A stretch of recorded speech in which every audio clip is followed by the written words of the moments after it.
Pop, what's going on, man? How you doing, son? Doing good. We have an offensive coordinator. Everybody, let's give a warm welcome applause. Welcome David Blough to the building. Yes, I sir. knew it. I knew from the second JP said Mike McDaniel was a done deal. It wasn't happening. No disrespect to JP. It's the same thing we said about Ben Johnson. I just had the vibes. We love JP around here. I don't know. He caught an accidental It's stray. not I don't know what phrase. exactly. It's not exactly what he said. He just said But that it would be a lock if he was interested, kind of thing. correct. Yeah. Correct. Put my foot in my mouth a little bit there. But it's I knew it. I knew it because, like I said, just solely off of the what happened with Ben Johnson. And I know there was a lot more going on there, but just solely off of that, and just that with this team and with the NFL, frankly, every time you think something's obvious and it's just going to happen and it's a guarantee, never seems to happen. I mean, how many times in your lifetime, Pop, as an NFL fan, have you thought something was a shoe in, particularly with the team in burgundy and gold, and it actually happened? It almost never happens. Well, yeah, and I think maybe the last time we talked to everyone, it was fresh off the Cliff Kingsbury news, right? And we didn't really know at that point. David Blau was always a possibility because he's in the building. Yeah. Bright young coach. Um, but at that point, we didn't know about Mike McDaniels was still head coach of the Dolphins, right? But then John Harbaugh gets fired, um, and which I do think we touched on in the last pod.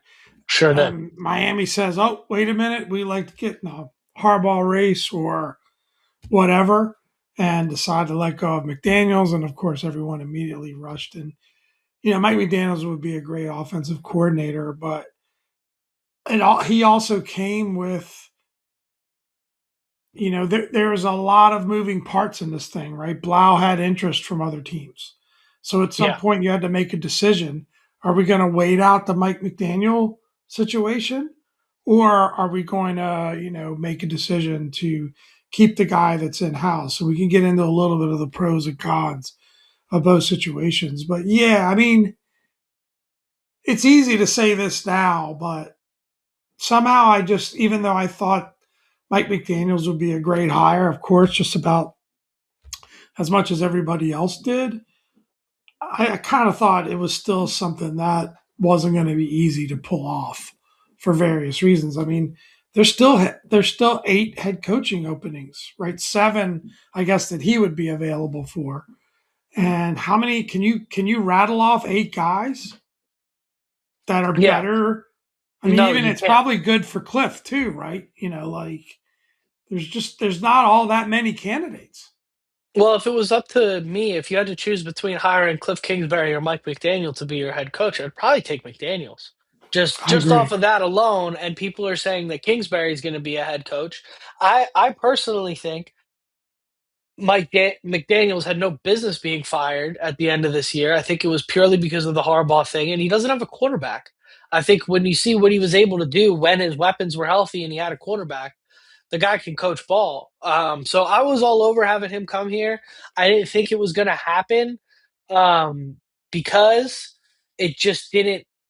It didn't make enough sense to me in terms of like there's nobody that's gonna in this particular head coaching cycle. I think maybe 2 years ago in the cycle that we hired Dan Quinn in, which was a really strong head coaching cycle, but this is a weaker cycle. I don't think if you look at a guy like Clint Kubiak, who's a top offensive coordinator, candidate to be a head coach, would you rather have him than Mike McDaniel? Is Mike McDaniel any less of a good offensive mind than Kubiak? I don't think so. I think Mike McDaniel is among the top five, probably best offensive minds in the league. So I think you only had so much to go there, and it would have to be like almost like a Cliff situation with him, where he's like, I don't want to take the head coaching options that are available to me. I want to take a year to go be a coordinator, take a step back, regroup. I want to work with Dan Quinn, who's my boy. Like there were a lot of things that made sense about it, but ultimately, Pop, do you want to get paid 1.5 million next year, or do you want to get paid $12 million? Yeah, I'll take the I mean, at the 12. end of the I'll day, take the yeah, 12. I think Yeah, I no, would and, too, and right? I think I get the vibe from Mike McDaniel that I don't. think that he wants to take that step back. You know what I mean? They had an interview with him just afterwards, and he talked about how he was bummed and he didn't expect it. He expected to be back, but then he also talked about how it energized him in many ways, right? Yeah, So, I mean, I think that, I think that, yeah, I mean, the thing I think that with Mike McDaniels and Cliff is that, are they head coach material, right? McDaniels is a little bit quirky. I don't know how tight a locker room he really runs. I think he's great at running offense. yeah. And Cliff, I think, is the type of guy that I think he just wants to call plays and design game plans. And I don't Either know how way, interested he is in the overall thing, but bottom we got our line, guy, not I our was just problem. about to say, bottom line, neither of these guys are going to be wearing burgundy and gold. God bless them. 6 minutes into the podcast, I think we've said the actual offensive coordinator's name twice. So let's actually talk a little David Blough here. Of course, the headlines were Mike McDaniel bringing him in, but let's talk David Blough. Let's talk the Yep. guy that we got, the bird in the hand. Some would say worth two in the bush. David Blough's our offensive coordinator now. You're not worried about the search anymore. It's over. I will tell you what, my initial reaction was, ugh. I didn't like it at first, and I'll tell you why. Because all the talk about the Cliff situation not working out, all the talk about Blau being Cliff's right hand man while Cliff was here, and about wanting to do things differently, and about a thorough search outside of the building, getting on with things. I figure that it didn't make sense to me on the surface. The idea of hiring the assistant or hiring a guy that worked closely with the guy that you moved on from. Then I slowed down, I thought a little bit more about it, and I go, okay, you let go of Cliff because you don't like the direction he's going, and you're obviously not going to hire a guy who goes in the same direction. However, you hire Blau, you have a situation where you may be able to get the best of both worlds. And from what I've heard, from what the early reporting is, he's worked with Kevin O'Connell, he's worked with Ben Johnson. That is where the offensive scheme is going to live, from what I understand, as opposed to doing like a Cliff 2.0 thing, but just calling a little bit more balance. I'm not a fan of the air raid offense. Cliff's really the only one in the NFL that runs it. I really don't want that here. So I'm hoping we're moving away from that. But what you do get on the flip side is you have a guy who's already been around and you can keep a lot of the same terminology around to make that transfer a little bit easier for Jade. I like that. Yeah, I think when you look at the situation, and I agree, like I was a little bit surprised that all of a sudden, boom, we got the news. Like I figured it was going to take a little more time.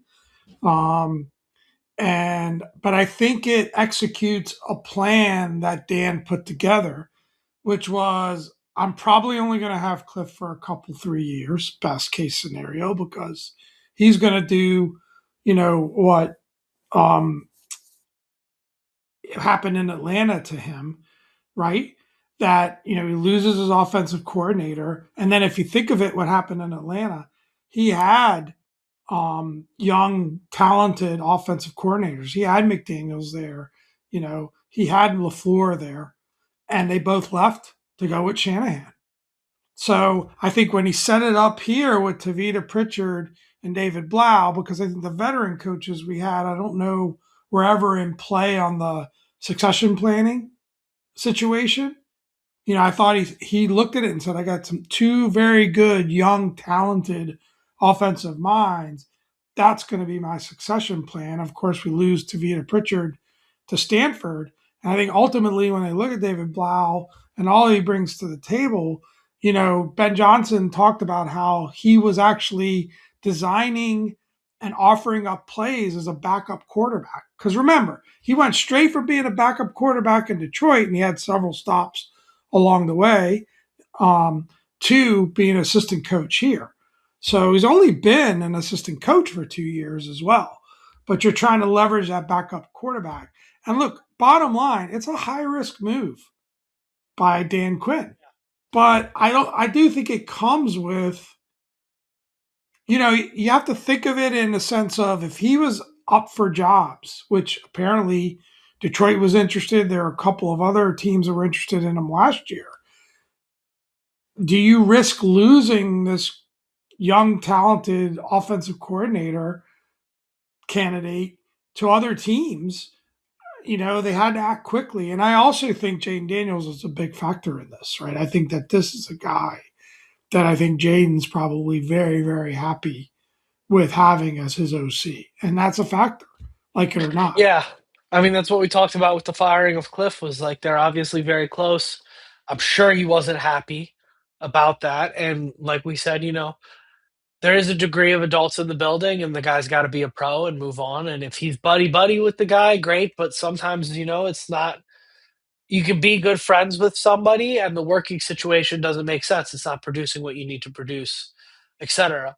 Um, however, I I think don't the think their Blau thing, intention was to fire Cliff personally. I think they had to sit down saying, look, we got to make some changes. And I think Cliff said, nope, I don't want to yeah. do that. I believe in my system. I don't want to be meddled with. I think he probably was already unhappy, and so with the meddling that was already occurring in his mind, um, I do want to ask you a question related to that, once we finish with the David Blau stuff. But yeah, I think Yeah, I I think you're mean, right. I think it is exciting that there is that experience with Ben Johnson and KOC. And that, one of the benefits of this is one, a happy quarterback, a happy Jaden Daniels. They're very, maybe the coach he's the tightest with in the building. I like the fact that they can get in the lab and really work on, a combination of, okay, let's work on this offense together. Obviously here's the things, types of changes we want to try to make and incorporate because we think it's going to be best for you and best for this team. And I think that, and then the continuity of maybe being able to keep the same offensive terminology, but then start to integrate these other elements, rather than just having it be a complete do over. And I guess the last thing I'd say is, would you like to be a year early on something like this if you really believe that this guy's trajectory was he's going to be an offensive coordinator in the next year, two, three? Would you like to be a little early on something like that, or lose what potentially is a really good coach to another team? yeah. I mean, look, this is going to work out one of two ways, right? This goes great or this completely blows up. If this goes great, you got an offensive coordinator for probably 3 years because my guess is he's still a little young and a little too green. And then maybe there, who knows? Maybe there's a conversation after those 3 years, of hey, Blau, do we want to let him move on? Who knows what can happen, right? Right. But the other side of it is, you know, he's too green, he's not ready. You promote him, this year goes belly up, and then everybody's fired, and then we're probably bringing in an offensive-minded head coach next time anyways. Yeah. So the whole idea, because if you go the other route with a McDaniel or with a Dayball or with a established offensive mind or McCarthy maybe, if you go the other route with that and it works and you go 13-4 next year and you make it to the NFC Championship or a Super Bowl or whatever it is, you're back. They're gone. If McDaniel comes back, we were saying if McDaniels is the OC, Jaden's going to be MVP. Like we were really excited about that idea, Yeah. right? And if that happens, McDaniel is gone. McDaniel is going to go coach Arch Manning and be the head coach over there, and then you're doing the whole thing again next year. So Yeah. this is this is, in my opinion, and I think they interviewed the young guy from Dallas as well, who's also thought of very well around the league, kind of like their David Blau. They're saying They that had maybe this they'll bring him as offensive line coach or something be like great. that. They ended up deciding to keep Blau, so that's that's my only that's my take on it. Is I think it's a really good hire. I think he's clearly um, a bright offensive mind, and like you said, I'd rather be a little early on it with where this team is right now, which is frankly, if we win 9 games next year and take some lumps and sneak into a wild card or just barely miss the playoffs, that's significant improvement. We're 5-12 right now. Yeah, I was going So to say the same thing. Like I said, I think we need to guard against measuring this team against the 12-5 season and expecting that that's what the bounce back is going to look like yeah, I versus, mean, what you want to see is progression and start to see Jaden Daniels play the whole season. And I think ultimately it's going to come down to that, right? I mean, we're not talking defensive coordinator today. We'll address that once a decision is made, but probably the even bigger decision needs to come on doing something about that defense. If we can get that defense to be a top half of the league defense, and 5 stays healthy, I think we're going to be okay, yeah, regardless of you what can really decision we boost make at the offensive coordinator, right? you As can long as they're really boost competent. your chances there. Yeah. But But let me ask you a so question. yeah, please. What do you want to see? What are the changes you want to see in this offense? We've heard a lot of people talk about more under center, more of a run game. But the counter argument to a run game is that really the modern NFL? Like, how many teams are just, running on first, second down, a cloud of dust, and winning that way? What if you had to call out, a couple, three changes of what you want to see out of this offense with David Blough in charge and what we know he brings to the table? What are you excited about? What are the things you want to see change? I want to see more pre-snap motion. That's one.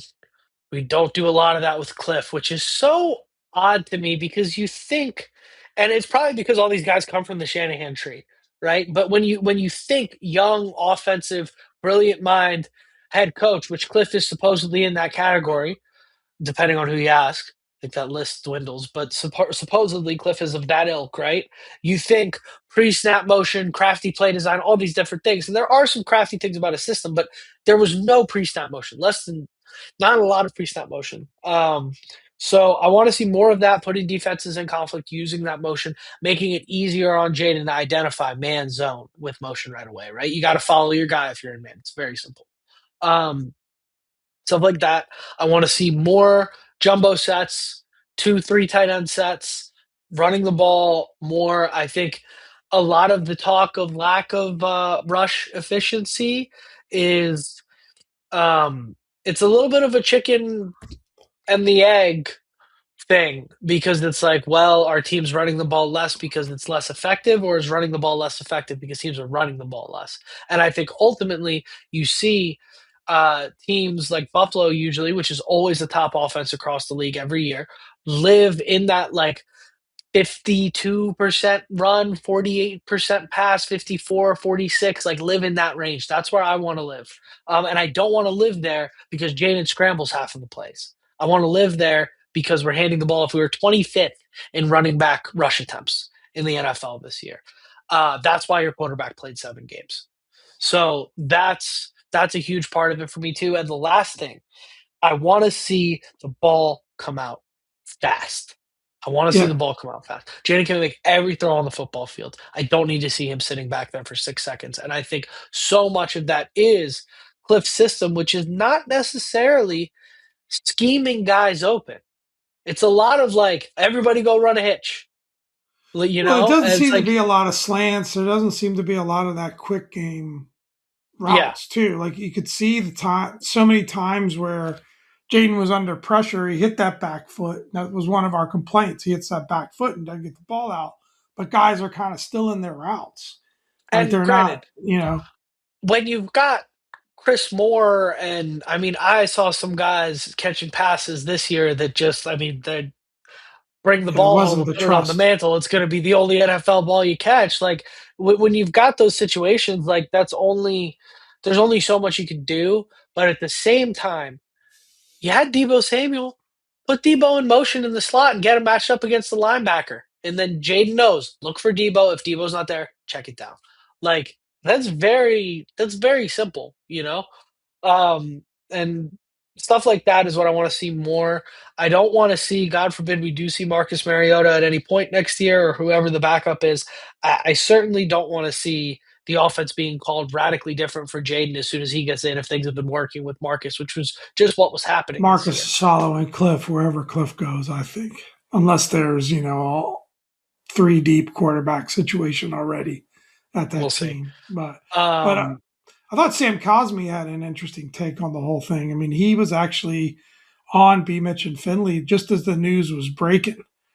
yeah, And they had him on in a pretty awkward situation, but he was pretty quick to comment on how the focus on going fast and constantly being in no huddle and constantly being in hurry up really hurts your ability to really assess what the defense is doing, right? And taking that time pre snap to see how they're set up and what they're doing. There's so much focus on going fast that, it can hurt you in other ways that yep, can be beneficial. And, it also can hurt complementary football because if the bad thing about going fast is if you go 3 and out on 3 passes, you're putting the defense right back on the field. And we yeah, saw and that you've happening. I got can't say we saw that happening a lot, but when the offense wasn't in a rhythm and wasn't going, that was happening far too much because of the high risk situation, and also mhm. getting it to the red zone or inside the 10-yard line and starting going to trick plays and doing different things that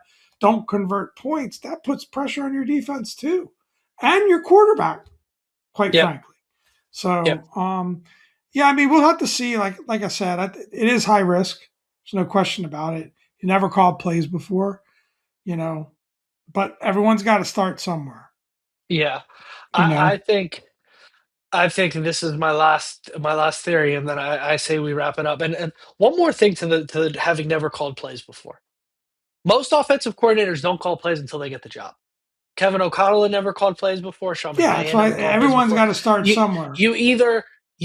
you do one of two things. You either hire an offensive coordinator that somebody else fired, or which means he got the job and he blew it, right?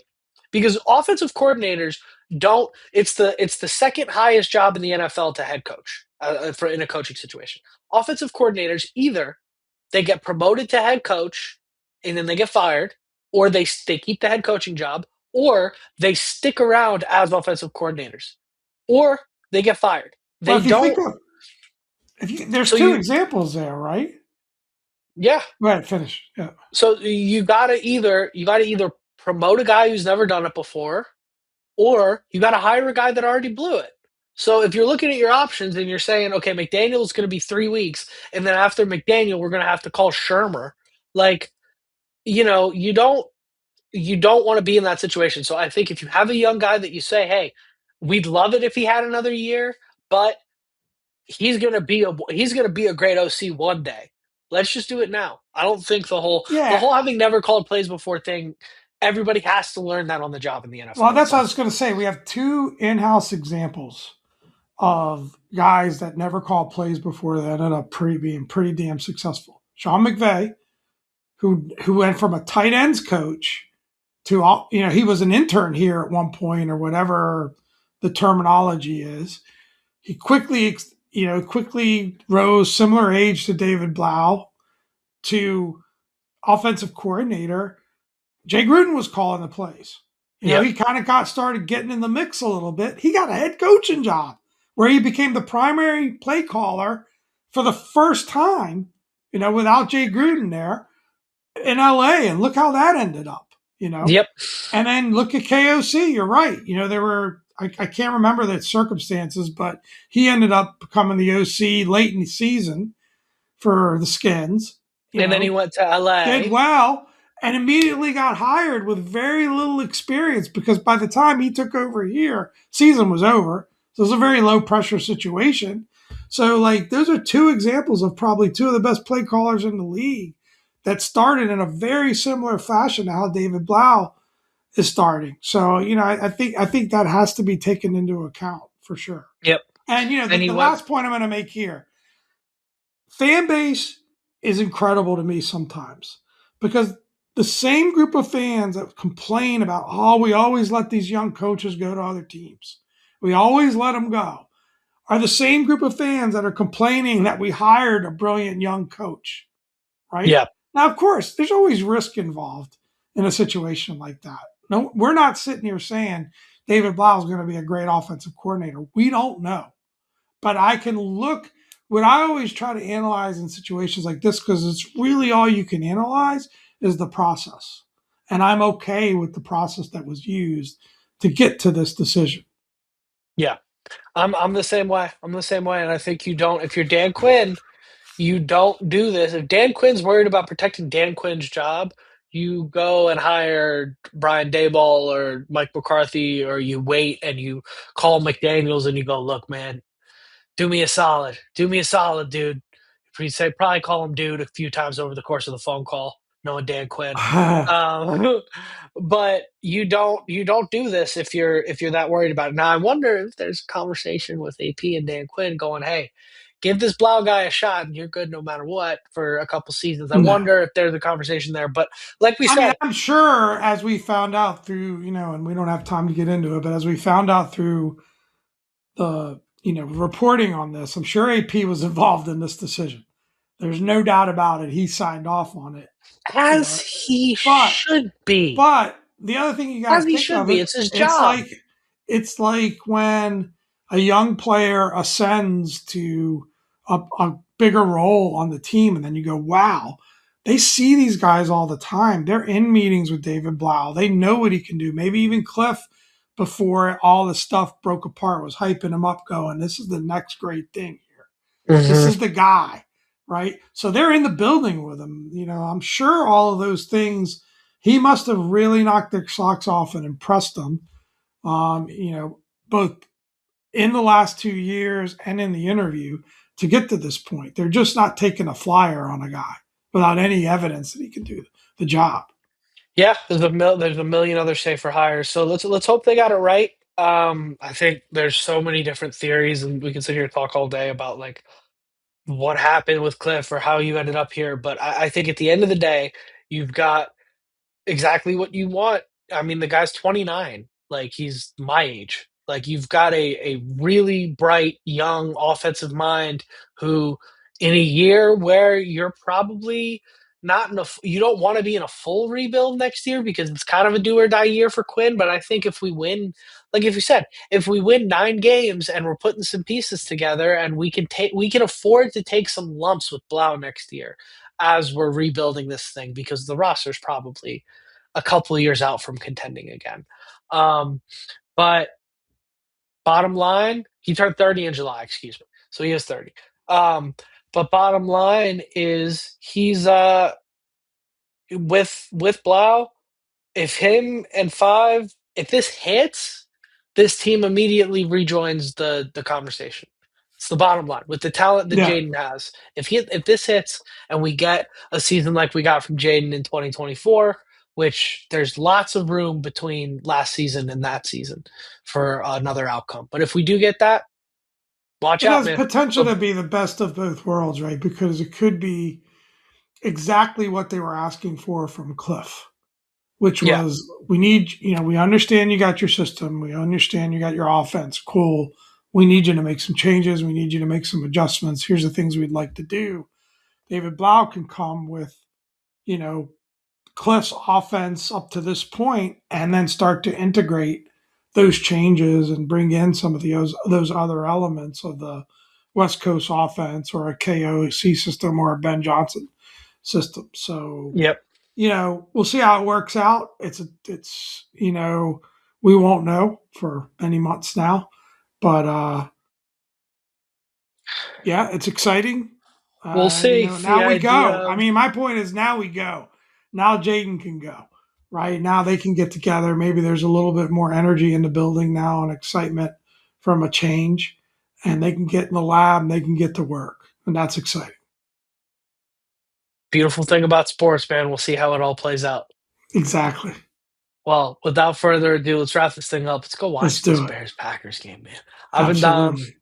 This is Pop. Have a great weekend, everybody. Thank you for tuning in, and hail to the Commanders. Hell.